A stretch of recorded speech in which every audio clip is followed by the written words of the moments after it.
Late at night, Emily sat alone in her dimly lit bedroom, scrolling through her phone. The house was silent, except for the occasional creak of old floorboards. Her eyes drifted to the antique mirror she had inherited from her grandmother. Its surface seemed to shimmer oddly in the low light, drawing her gaze. As she stared, a flicker of movement caught her attention. Emily leaned closer, her heart quickening. In the reflection, she saw herself, but something was off. Her mirrored self stood in the exact same pose, yet the expression was subtly different. Its eyes were wide with fear. Emily blinked and looked again, trying to dismiss it as a trick of the light.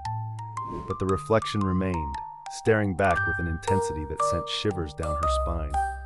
Suddenly, her reflection raised a hand, pointing directly at her, even though Emily's own hands were still at her sides.